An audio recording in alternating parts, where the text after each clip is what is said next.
souriant, rejoins le parti sans culot. Citoyens, citoyennes, on vous court. Des citoyens propres dans une ville propre, nos enfants nous regardent. Pour l'honneur, pour servir, pour la gloire, nous avançons. Je suis un citoyen ordinaire. Citoyen, soldat, frère, père. C'est mon devoir de citoyen. Je n'ai fait qu'une voix. Sud Radio, les vraies voix qui font bouger la France, 19h-20h, les vraies voix citoyennes, Aurélie Gros, Stéphane Pellet. Bienvenue dans les vraies voix citoyennes avec une Aurélie Gros toute seule au micro ce soir. On C'est embrasse ça. Stéphane Pellet, votre coprésident. Il nous a un peu abandonnés, donc je peux dire que je suis présidente. Et est-ce que vous me permettez de supputer sur ce qu'il fait ? Parce que sachant qu'il y a un OM PSG dimanche prochain, mon petit doigt me dit qu'il a peut-être pris la route de Marseille, comme ça un grand fan de foot et de l'OM. Il est parti au soleil. Hein. Il est retourné au pays. Quelles sont les dernières nouvelles du G500 ? Les dernières nouvelles, c'est que ça va très bien, que nous continuons à agréger un plus grand nombre d'associations, que nous préparons le prochain sommet citoyen qui a lieu le 12, 13, 14 juin 2025 à Lille. Et je viens d'avoir la confirmation de mon ami Monsieur Chaban. Je ne vais pas dire qui est le patron aujourd'hui, mais qu'il l'est toujours, en tout cas dans nos cœurs, qu'il sera aussi présent. On parlera de santé, d'agriculture, de handicap, de tous les sujets en fin de compte qui concernent les Français. Mais avant ça, on a une étape, le 9 novembre. À Lille. Pour avec la santé. La santé avec l'ami Arnaud Chiche, notamment. Président du collectif Santé en danger. Exactement, et plein d'autres associations. Et nous allons coécrire la loi de programmation santé que nous irons porter à nos décideurs. On essaye d'avancer le travail. On change de gouvernement tout le temps, donc ils n'ont pas le temps d'écrire une loi de programmation santé. Absolument, c'est un peu compliqué. Allez, au sommaire ce soir, en France, les plus de 50 ans, qui sont des gens très bien pour l'immense majorité d'entre eux, représentent 32% de la population active, soit près d'un salarié sur 3. Et lorsqu'on regarde l'évolution de la population par tranche d'âge, la part des personnes de 50 ans et plus dans la population était plutôt stable entre 50 et 80, autour de 28%. À ce jour, elle est passée de 29,7% en 1990 à 40,5% en 2021. Dans le livre C'est pour une amie, coécrit par Valérie Trierweiler et Constance Vergara, qui est paru le 10 octobre, les deux écrivaines racontent cette période comme une ère de renouveau, de liberté et de joie, ce que je me permets par anticipation de confirmer. On va en parler avec elle. Qui va nous nourrir en France d'ici 5 ans ? Si les producteurs ne gagnons pas leur vie, réveillons-nous. C'est qui le patron à 8 ans ? La marque qui rémunère à son juste prix les producteurs locaux a vu le jour dans la Bresse. Pour son anniversaire, elle sort un manifeste le 17 octobre sur la situation des producteurs et éleveurs. C'est qui le patron ? Regroupe aujourd'hui 15 000 sociétaires qui produisent du lait, mais de nombreux autres produits. Nicolas Chaban, qu'on connaît bien dans les vraies voix citoyennes, sera avec nous. Il est le fondateur de cette coopérative et il ne cache pas sa fierté de l'avoir créée et on lui dit encore bravo. Allez, c'est parti pour les vraies voix citoyennes. Les vraies voix Sud Radio. Et c'est à vous, Aurélie Gros. On va parler des quinquas. Je ne vais pas dévoiler votre âge, mais vous n'en êtes pas encore. J'en suis pas loin. Non mais vous avez encore un peu de temps. Et j'aimerais bien y être, hein, parce que pour avoir eu la chance d'avoir lu ce livre, parce que je l'ai lu ce week-end quand même, parce que pour parler de quelque chose, il faut savoir de quoi on parle. Vous l'avez lu, Philippe David, hein ? Non, je n'ai pas eu la chance de lire ce que je viens de lui recevoir. donner. Donc, mais en préparant l'émission, j'ai été lire un condensé sur plusieurs sites internet, vous en doutez. Au-delà de ça, c'est beau, en fin de compte, vous l'avez dit, les chiffres parlent, c'est près de la moitié de la population qui aujourd'hui a 50 ans, on en parle, il y a plein de tabous, le tabou de la ménopause, le tabou du vieillissement, le tabou c'est plus bon à travailler, c'est plus bon à rien, un quinquat.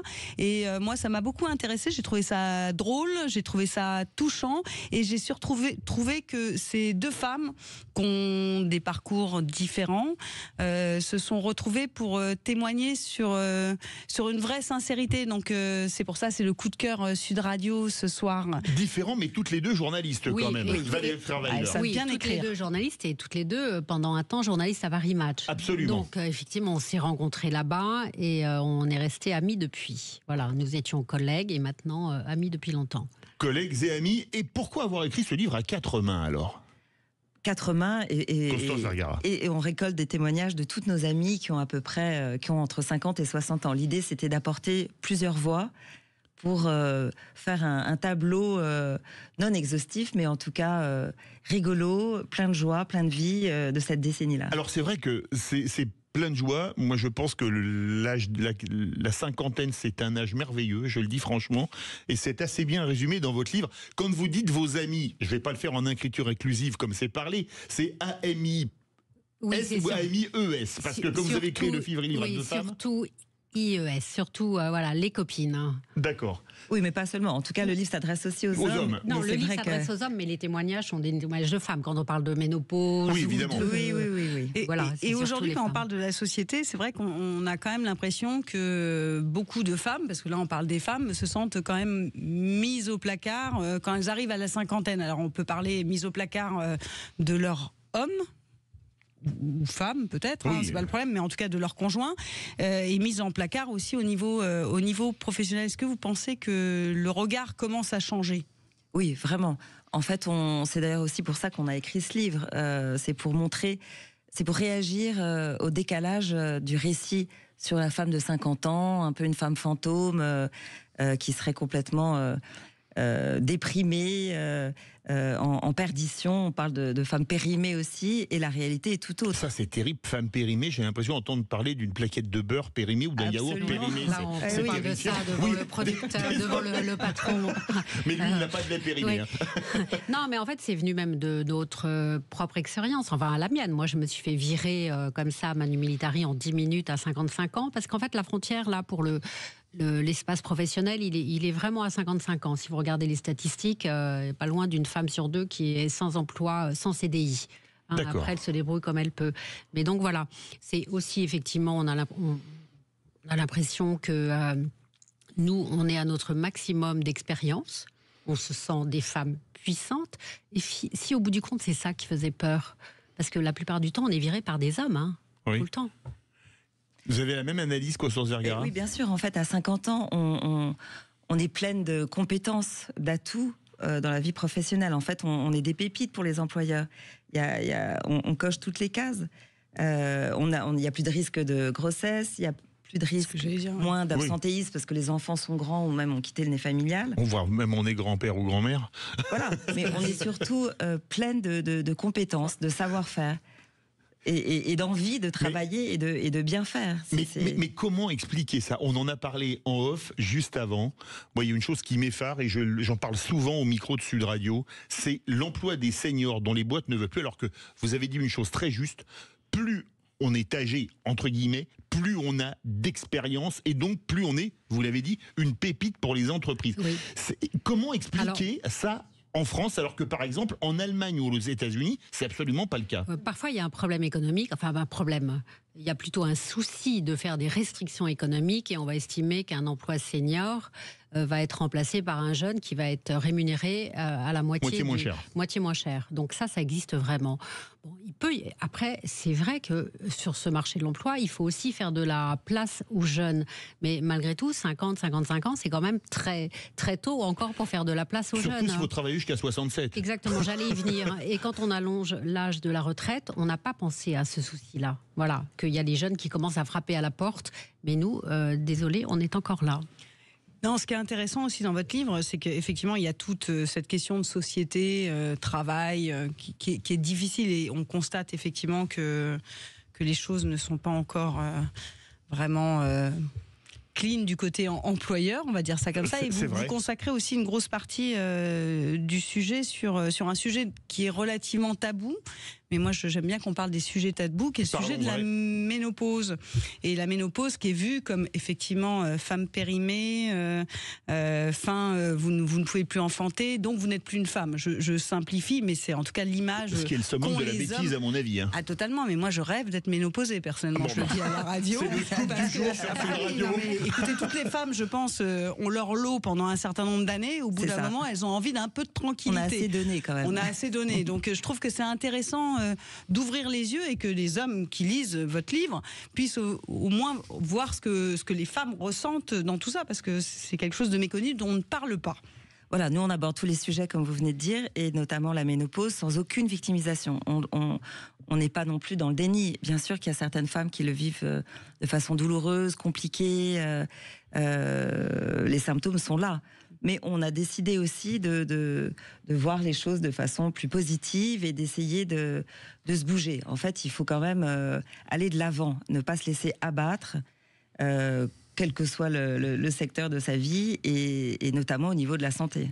Alors, ça s'appelle C'est pour une amie, parce qu'effectivement, on a des amis qui ont très très mal vécu cette période.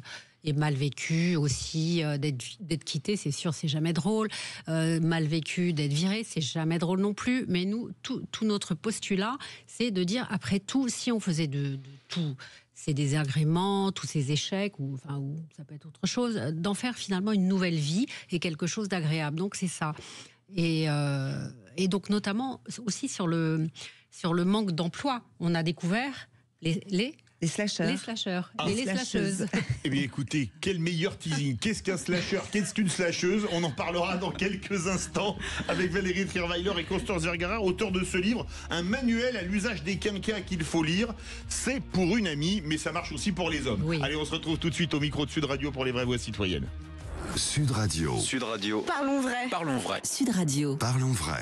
Sud Radio, les vraies voix qui font bouger la France. 19h-20h, les vraies voix citoyennes. Aurélie Gros, Stéphane Pellet.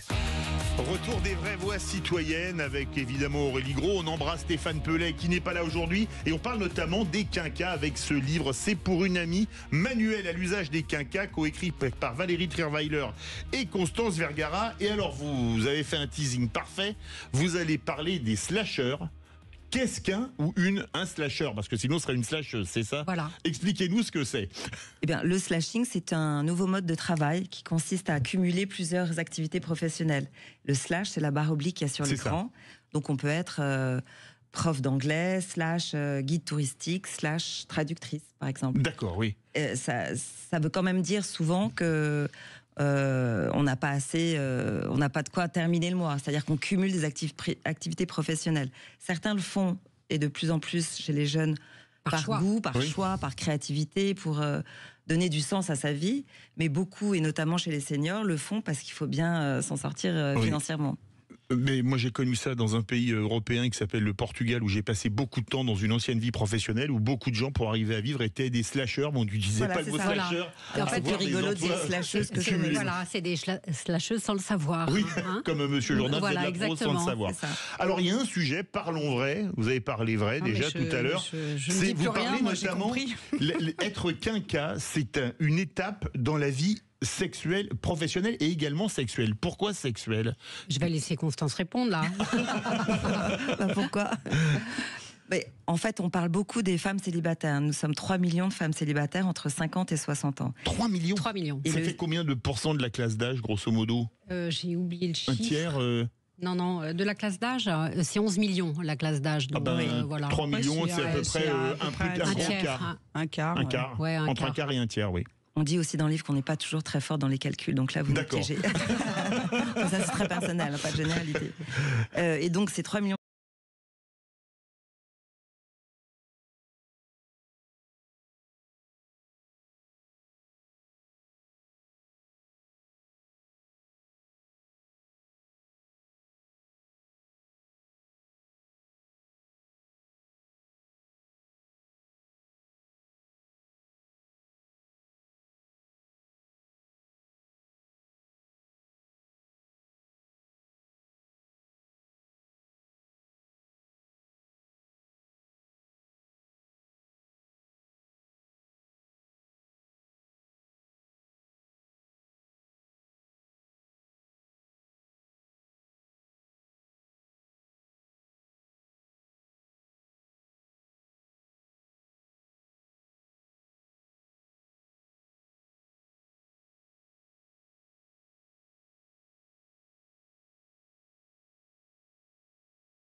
Sud Radio, les vraies voix qui font bouger la France, 19h-20h, les vraies voix citoyennes, Aurélie Gros, Stéphane Pellet. Retour des vraies voix citoyennes, Aurélie Gros, et là, on va dire qu'on a un régional de l'étape des vraies voix citoyennes, comme on dit dans le Tour de France.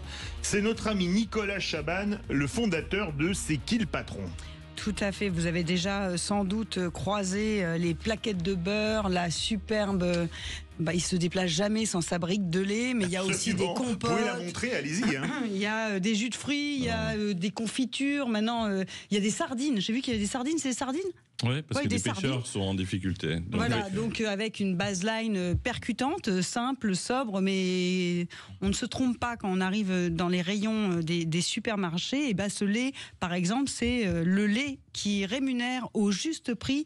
Alors là, c'est pas son producteur, mais c'est sa productrice, pour l'occasion, puisqu'on parlait aussi des femmes, et à une femme chacun. Si vous pouvez dire son nom, ça va lui faire coucou, ça va lui faire plaisir. Exactement. Il y en a beaucoup. Oui. Aurélie, Martine, il y en a beaucoup. D'accord. Donc cette coopérative qui est née il y a 8 ans maintenant et qui sort aujourd'hui, du moins aujourd'hui, là, récemment, son manifeste, vous allez nous en parler, mais moi j'aimerais vous faire réagir ce soir sur les annonces bouillonnantes sur l'agriculture et notamment le PLF 2025, le budget 2025, qui tarde, selon les agriculteurs, à mettre en œuvre les mesures promises. Il y a un an, notamment sur le revenu et les retraites agricoles, même si je me suis amusée un petit peu à parcourir tout ce qui se trouvait dans ce PLF et dans tous ces annexes, assez compliqués d'ailleurs, et les distributeurs qui menacent de ne pas accepter les nouvelles surtaxations et surtout les grandes centrales comme Lactalis. Donc voilà, toute cette actualité bouillonneuse. Alors la question, est-ce que la crise agricole n'est pas à nouveau devant nous, Nicolas Chaban? La triste nouvelle pour les producteurs, mais pour nous, parce que il faut se rendre compte que ce sont des gens qui nous nourrissent tous les jours dont on parle. C'est-à-dire qu'il y a un contexte géopolitique assez compliqué. Pendant des années, on s'est consolé en se disant on consommera des produits peut-être qui viendront de plus loin ou du bout du monde.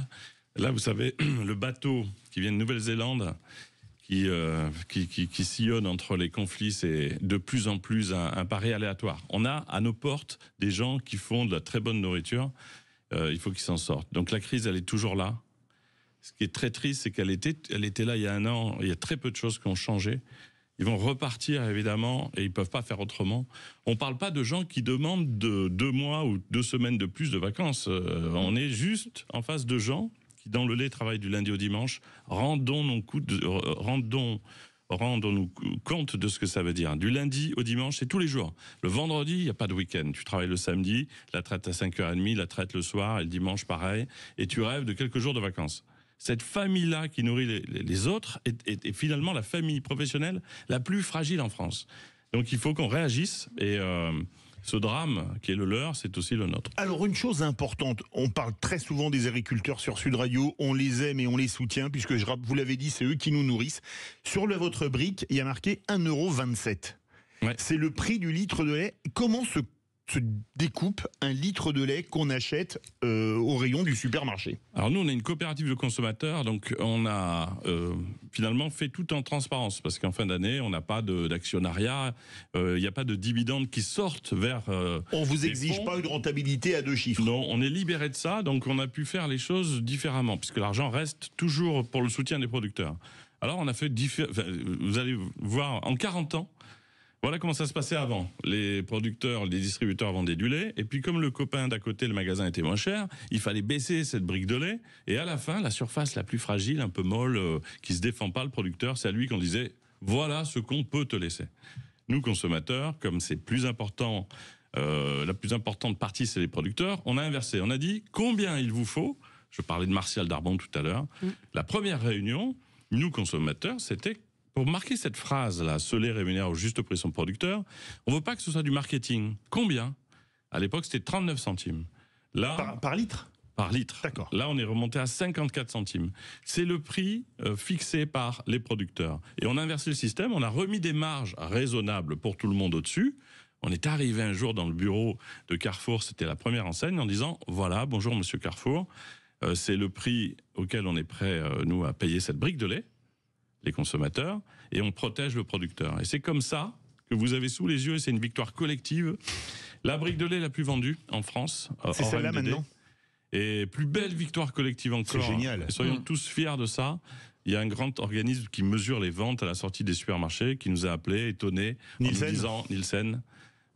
Vous savez quoi? On a fait le calcul simple. Les marques, parmi toutes les marques créées depuis 10 ans en France, la marque la plus vendue, c'est qui le patron, la marque créée par les consommateurs pour aider les producteurs. Il n'y a pas dans notre monde économique une marque qui se vend plus aujourd'hui lorsqu'elle a été créée depuis 10 ans. C'est pas pour les chiffres, c'est pour tout l'espoir que ça représente pour les producteurs. Et vous voulez réagir, Valérie Oui, Ferrari, non, sur ce franchement, c'est magnifique, c'est une belle idée. Alors, moi, je vais encourager les femmes de 50 ans à acheter les sardines. Parce que les sardines, c'est très, très bon pour la santé, c'est très bon, c'est plus d'acide gras, enfin, c'est exactement ce qu'il faut manger. Donc, comptez sur moi, je vais en manger, je vais en acheter et je vais inciter tout le monde. Ouais, c'est vrai que les sardines, c'est pareil, on s'est rendu compte que les pêcheurs ne gagnaient pas leur vie. Oui. Déjà avec le prix du patron gasoil. pêcheur pouvait gagner un peu, parfois, mais pas ceux qui étaient sur le bateau. Et on a pu faire des sardines dont on connaît même le nom du bateau. Comme on est consommateur, personne ne nous refuse la transparence. Donc c'est beaucoup plus simple.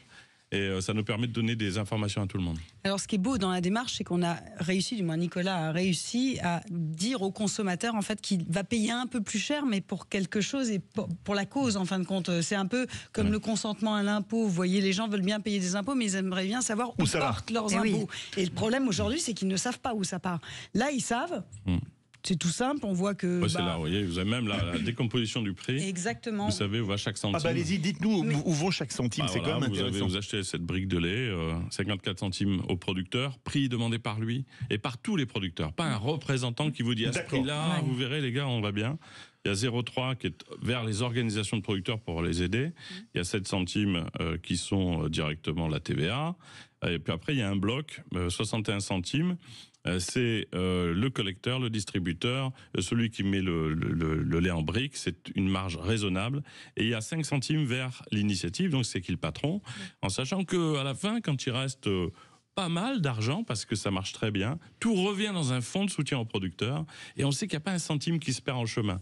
Et c'est devenu comme ça, effectivement, un succès. Mais votre lait est devenu le numéro 1 en France en briques, ce qui est quand même fabuleux. En même pas 8 ans, c'est vraiment un exploit exceptionnel. Faut appeler un C'est-à-dire que chercheur. ça représente du coup combien de briques de lait par an? Alors ça représente 100 millions par an. C'est énorme. Ce qui, c'est énorme. alors pareil, il y a un journaliste du Times qui est venu il n'y a pas longtemps avec la culture très anglo-saxonne et il nous a dit mais attendez, vous ne faites pas de grandes campagnes de pub à la télé, vous n'en verrez jamais, ni vous n'avez pas de commerciaux dans les magasins, de force de vente. Comment c'est possible? Parce que il y a de la bienveillance collective, un peu de bon sens et du bouche à oreille. Quand vous êtes sûr que les centimes vont chez le producteur, vous mettez une part d'action en tant que consommateur. Et d'affect. Et d'affect. Vous allez en magasin animé avec les producteurs et les grands distributeurs nous disent on n'a jamais vu ça. C'est bien une marque de consommateur. Il n'y a pas de centimes qui se perdent. Une info clé, on l'a donnée récemment, il y a 28 centimes qui ont été rajoutés entre le Covid et aujourd'hui. Eh bien, on peut vous dire qu'il y a 13 centimes qui sont allés à la laiterie et 15 centimes au producteur. On peut tracer chaque centime. C'est génial. Voilà, c'est pour ça que ça... Justement, c'est ça que je voulais féliciter, c'est cette traçabilité en fait qui rend la consommatrice actrice. Quand on est au supermarché, on prend cette brique de lait et on sait pour qui, pourquoi, où ça va et c'est ça qui est vraiment formidable. Et vous pouvez venir avec nous puisqu'on est 15 000, on est 16 millions d'acheteurs, ce qui est dingue. Quand on y pense, 15 000 sociétaires dans la coopérative, et vous venez, on s'inscrit par ordre d'arrivée, les 10 premiers le lundi vont voir les producteurs, et là, quand au détour d'une cuisine, il n'y a pas d'agence de com chez nous, vous avez la maman du producteur ou le producteur et que vous lui dites mais ça change vraiment votre vie, et que les yeux dans les yeux, il vous répond que ça a changé pour lui, vous savez que c'est vrai. J'espère juste que vous avez répondu à ce journaliste du Times, Who is the boss? Ah, mais à la fin, il était un petit peu sceptique au départ, mais l'article, on le voit, finalement, dans le train de retour, il m'a dit, j'avais du mal à y croire, mais je crois que c'est une très belle aventure. Et depuis, il y a même des consommateurs en Angleterre qui essaient de relancer le même système. Oh très bonne idée, very good idea. Allez, les vraies voix citoyennes, on se retrouve dans quelques instants pour continuer à parler de... C'est qui le patron, pas Who is the boss. Allez, on se retrouve tout de suite. Sud Radio, votre attention est notre plus belle récompense. C'est vraiment agréable d'entendre une radio aussi joyeuse, même que ce soit le 7h du matin et le soir, c'est excellent. Sud Radio, parlons vrai. Sud Radio, les vraies voix qui font bouger la France, 19h-20h, les vraies voix citoyennes, Aurélie Gros, Stéphane Pellet. Et on parle de quelqu'un qu'on aime beaucoup dans les vraies voix citoyennes, Aurélie Gros, c'est Nicolas Chabannes, le fondateur de C'est qui le patron. Il a amené une superbe brique de lait qui rémunère au juste prix sa productrice ou son producteur. Il y a le côté pile, il y a le côté face, pas de jaloux. Et tiens, on écoute un petit son. C'est parti. Oui, donc en 2016, tout allait très mal en fait, puisque notre lait n'était vendu qu'à 21 centimes. Tous les 2 ans, il y avait quelque chose, quoi. Et puis bon, puis le prix catastrophique à la fin, quoi. Non, mais on n'en voyait plus le bout, hein. Donc tous les jours, on s'appauvrit un peu plus, jusqu'au jour où on dit il va falloir arrêter, quoi. On ne sait pas à quoi sert notre lait, on ne sait pas comment on va être payé. À un moment donné, on se dit mais pourquoi on fait ça, quoi, hein. Non, là, c'est dur, hein. Aucune reconnaissance de personne. Ouais, non, mais il fallait pas que ça dure plus longtemps. Ouais. Aurélie Gros. Non, juste un petit chiffre. En 1970, il y avait 1,5 million d'exploitations. Aujourd'hui, 400 000. Donc ça fait parler et la tendance continue, ce serait 27 exploitations agricoles qui mettraient la clé sous la porte toutes les 24 heures. C'est quand même, donc quand on parle de qui va nourrir la France demain, à cette allure-là, on n'est pas bien, les amis. Donc, je crois, Nicolas, que vous avez lancé un manifeste. Il y a quelques jours. Ouais, il y a quelques jours. Alors, il y a énormément, évidemment, de causes prioritaires dans notre monde. Hein. On n'oublie pas toutes les autres. Mais je ne crois pas qu'il y en ait une. Faites-vous le petit défi personnel d'en trouver une plus importante que celle de protéger de la nourriture à nos portes. Si on a ce stress, si on a du mal dans les années à venir à nous nourrir facilement, toutes les autres priorités vont s'enflammer comme de grands problèmes. On est à 27 exploitations qui mettent la clé sous la porte tous les jours. On a perdu 1 million d'exploitations en 50 ans. C'est le plus grand plan social que la France ait connu, les agriculteurs. C'est, voilà, avec des gens, encore une fois, qui ne demandent pas grand-chose, sinon arriver juste à se nourrir. Vous vous rendez compte, c'est quand même tellement la moindre des choses quand tu nourris les autres. Et là, il y a un chiffre encore plus incroyable, personne n'a ça en tête. L'INSEE dit, voilà, dans 5 ans, en 2030, la moitié, 55% même des producteurs va partir à la retraite. Qui va nous nourrir quand les enfants ont vu leurs parents travailler dans le lait du lundi au dimanche, sans vacances, pour 300, 400 euros par mois.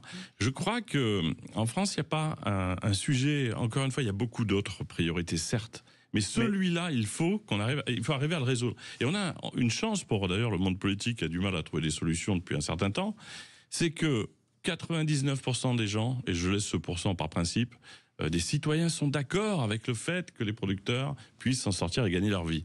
Donc au moment où tu dois arbitrer des priorités, faire en sorte que ceux qui nourrissent les autres se nourrissent, je crois que ça va être évidemment accompagné par tout le monde comme une bonne nouvelle. Et relancer l'attractivité aussi des métiers, parce qu'aujourd'hui, c'est vrai qu'un enfant qui a vu ses parents trimer, pleurer, sans ne pas relâche, vivre en fin de compte, sans son relâche. oncle qui est agriculteur se suicider parce que c'est la profession qui a le plus de suicides en France, faut-il le rappeler, c'est pas tellement incitatif. Oui, Nicolas c'est Chabannes. vraiment sans faire d'alarmisme parce qu'il y a des solutions, on le voit, hein, à notre humble niveau de consommateur ou de citoyen. Il faut prendre conscience du pouvoir phénoménal qu'on a avec nos actes d'achat.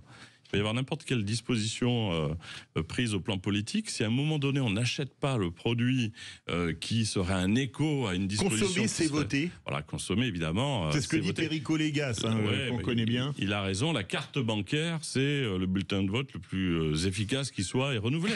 Il suffit à un moment donné de se rendre compte que tout l'argent de ce monde économique, on le dit souvent, nous, le 1er janvier, les 1600 milliards d'euros de dépenses des ménages, ils sont nulle part ailleurs que dans nos poches. Qu'est-ce qu'on en fait? Où est-ce qu'on amène cet argent?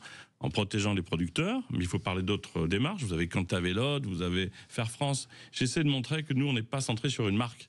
On est centré sur des valeurs qu'il faut voir partout. Est-ce que vous avez le sentiment que tous les consommateurs peuvent vous suivre dans la mesure où il y a eu une inflation sur les produits alimentaires qui a été de 20%, donc ça a fait chuter le bio, ça a fait chuter la consommation de viande, ça a fait chuter un certain nombre de produits comme ça. Alors c'est vrai qu'avec vos arguments, on se dit on va acheter, mais est-ce que tout le monde ne peut pas non plus payer plus cher? Vous avez raison d'en parler parce qu'on découvre deux choses. Lorsque vous mettez les 8 centimes qui manquent par litre de lait, voilà ce qu'il faut pour qu'un producteur vive, ça rajoute par an et par habitant 4 euros. On boit 50 litres. Mais quand tu es une famille et que tu as du mal à nourrir ta famille, on peut même pas te parler de centimes. Alors on n'oubliera jamais, il faut trouver des solutions pour ces familles, les 30% de familles qui ne peuvent pas. Mais l'erreur qui a été faite, c'est qu'on a oublié les 70% qui pouvaient. C'est-à-dire que si à un moment donné, il n'y a pas les produits en rayon, on ne pourra pas les aider. Donc la boussole du prix le plus bas, le fait qu'on regarde tous dans la direction du prix le moins cher, nous prépare un avenir qui n'est pas le plus juste. Sans compter que les agriculteurs eux-mêmes ne peuvent pas forcément se les payer eux-mêmes dans leur consommation, parce que c'est des gens qui mangent aussi. Bien sûr. C'est en fin de compte le serpent qui se mange. Et vous avez raison de dire ça. Quand je veux dire un petit mot, elle n'est pas plus chère cette brique de lait, comme tous les produits solidaires ne sont pas plus chers. Ils sont au juste prix. C'est peut-être sans doute les autres qui sont un petit peu en dessous du prix normal, parce qu'il faut que le producteur gagne sa vie. Et sur cette question-là, quand vous amenez des centimes à un producteur, qu'est-ce qu'il fait? Il peut limiter l'impact environnemental, améliorer le bien-être animal, faire en sorte que les conséquences autour de la production soient positives à d'autres niveaux. Mais d'ailleurs, à la soirée des 8 ans, c'est qui le patron? Vous étiez avec des grands distributeurs, et j'ai entendu dire qu'il s'était passé quelque chose d'assez incroyable. Parce qu'ils sont essentiels. Et il paraît qu'il y a un WhatsApp. Quelque chose d'historique. Moi, j'ai vu ça, un petit WhatsApp où vous discutez pour avoir des solutions solides pour les agriculteurs. Je mesure ce mot. On peut vraiment parler de quelque chose d'historique. Tous les gens étaient très touchés. En 2 mots, on fait les 8 ans de cette initiative de consommateurs. Et là, on est surpris, mais 3 grands patrons viennent. On les avait invités, mais ils viennent. Michel-Édouard Leclerc, Centre Leclerc, Thierry Cotillard, Intermarché, et Alexandre de Palmas, Carrefour. Bompard. Manuel Bompard. Non, c'était Alexandre de Palmas, qui est Alexandre, président de la France. D'accord, Alexandre Bompard est le président de Carrefour au niveau mondial.